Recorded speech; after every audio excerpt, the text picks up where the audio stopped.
Seema, and I am back with a new lesson on what to do before, during and after a job interview. Well, a lot of you are probably doing a lot of runaround for job interviews, and I know your anxiety because you want to bag that interview. You want to bag that job that you so desire. Well, I will give you a few tips, a few basics as to what you need to do and what you need to avoid before, during and after an interview. We will begin with the first point, which is good appearance. Well, why is it good? Why is it necessary to have a good appearance for that matter? Or like they say, the first impression is the last impression, which means you need to leave a lasting impression on your potential employer. Well, you need to make sure about the clothing. So when you pick your attire, you need to make sure that it is well suited to the day of your interview, which means it has to be formal. Whether you're a man or a woman, you've got to stick to formal clothing. And as far as clothing is concerned, I would stick with neutral colors or maybe monochrome colors. I would kind of ditch the neon blue, the purples, the oranges and the shocking pinks, okay?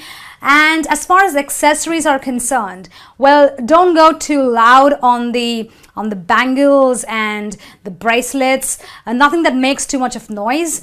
Guys, if you have a lot of body piercings on your eye, maybe a couple of extra on the ears, you might want to, just keep that for some other day and not for the day of your interview. Makeup. Oh, well, I know you girls love to wear a lot of makeup.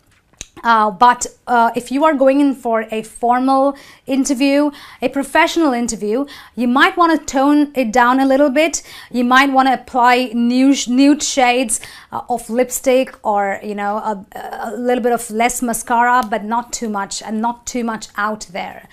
Well, next, I would say you need to be very punctual. Why do I say that? Because I know a lot of potential employers and interviewers who rank punctuality or being on time as their #1 requirement or prerequisite to hiring an employee, which means you don't be too late and you don't be too early either. When I say you don't be too early, I mean you kind of come early, but maybe like say 15 to 10 minutes in advance. How do you go about doing that? If you want to be, a little early, maybe 10 minutes in advance, a day prior to going in for the interview, you need to figure out the address. You need to figure out the kind of time it takes to reach there, depending on what mode of transportation you are using. So if you are getting your own car, if you are driving your way to the interview, you need to figure out the place you are going to park in and the distance it takes to walk from the car park to the elevator. Believe me, that would save you around at least 5 minutes in walking or searching time. If you are going by bus or any other public transportation, you might want to know exactly what time of the day the bus kind of comes and the train timings as well. So you need to watch out so that you are punctual, and when you come to your interview on time, you are also less stressed as opposed to being really anxious if you kind of get a little late. Sell yourself. Well, sell yourself is something that, believe it or not, we all must do, because when you are selling yourself, you are showing, you are exhibiting your credentials in front of your potential employer, which gives you the advantage over every other qualified candidate for that interview, which means you need to bring maybe multiple copies of your CV. You need to maybe also carry professional recommendations from previous employers. Or you could also carry certain awards, certain thank you notes from customers, from clients, appreciation emails, and a lot of other things which show that you've done a very good job in your previous workplace and you are going to do it again. And then you have body gestures. Well, I would say that the way a person's body is, the gesture of a person shows a lot about his thoughts. His countenance, just the appearance on his face, shows a lot about him as a person and as a professional, which means that when I talk about body gestures, as soon as I walk in a room, I need to make sure that I wear a smile. Well, that's one of the most important things you need to do. And the handshake, when you just walk into the room, of course, you are going to shake hands with your potential employer. Is your handshake going to be, like a really gut-wrenching handshake which kind of kills the potential employer? No, you don't want to do that. You want to have a firm but a very professional handshake. On the other hand, you don't want it to be a cold, weak, clammy handshake either. So make sure you kind of, have a firm handshake and give good eye contact. Oh, why do we give good eye contact?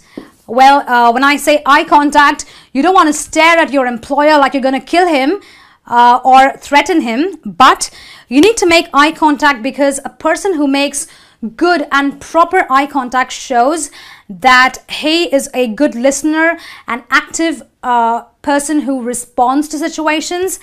And your hand gestures, when I'm speaking, when I have these open hand gestures, it actually shows that I'm a person open to feedback, open to other recommendations, and as opposed to someone who sits like this, telling the person in front of them unconsciously that they don't want to be bothered by anything else.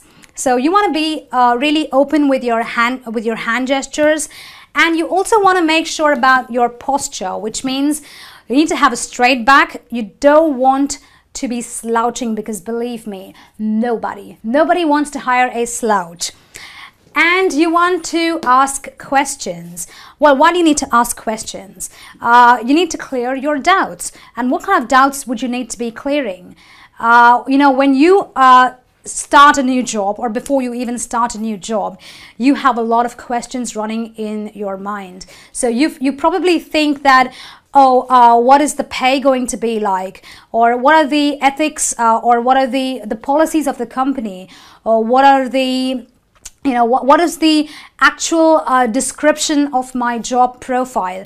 You need to know so many things about the company. So when you ask questions, it not only shows that you have done some research on the company, which of course shows that you are very interested in the job, but it also shows that you are in a position, or you are willing to carry or to bring your skills into the company, be it technical or your speaking skills, and work wonders for the job that you are going to be hired for.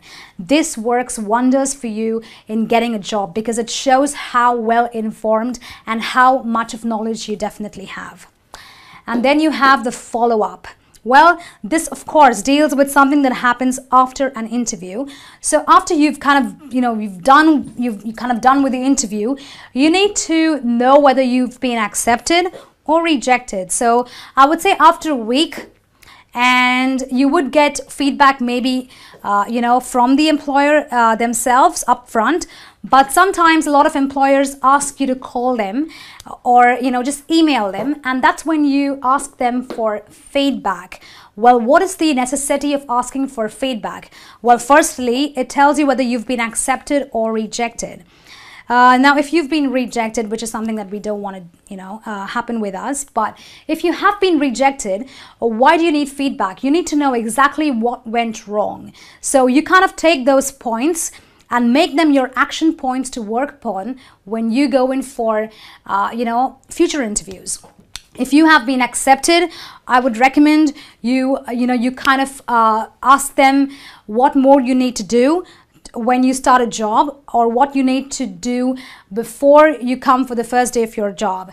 And I would recommend you send a thank you note if you are accepted or rejected, a thank you note giving them or showing that you are very grateful of getting the opportunity to be there and give the interview amongst so many other qualified candidates. Well, that's it from me on this lesson on what to do before, during, and after an interview. Well, these are the basic things you need to kind of be aware of, and I don't believe you could go wrong if you kind of stick with the basics. Well, that's it from me. I will be back with some new lessons. Until then, I'll see you. Goodbye.